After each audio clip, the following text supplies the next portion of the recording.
ઉત્તરાયણ પર્વ દરમિયાન અમદાવાદના એક વિસ્તારનો વિડીયો સોશિયલ મીડિયા પર વાયરલ થયો હતો।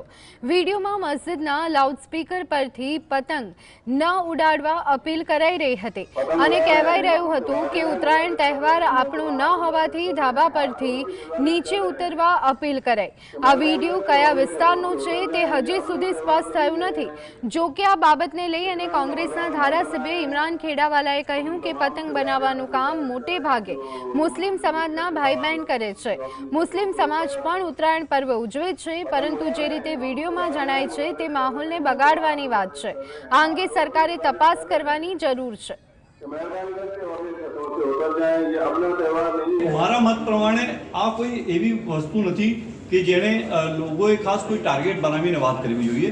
પતંગ એ ઉત્સાહ અને ગુજરાતના અંદર જે આપણે સૌથી વધારે ઉત્તરાયણના દિવસે લોકો પતંગ ઉડાવતા હોઈએ છીએ, પણ દરેક સમાજના અંદર હોય છે। મારા જમાલપુર ખાડિયા વિધાનસભાની વાત કરું કે ખાડિયા વિધાનસભાના અંદર લોકો ધાબા પર લોકો ભાડે રાખે છે, ફોરેનથી આવે છે, લોકો ભાડે આખા ધાબા બુક કરાવી લે છે અને પતંગ ઉત્સવ ઉજવે છે। તો આ જે પ્રમાણેની જે વાત છે, જે સોશિયલ મીડિયાના અંદર આવી રહી છે, એની તપાસ સરકારે કરવી જોઈએ કે આ વિડીયો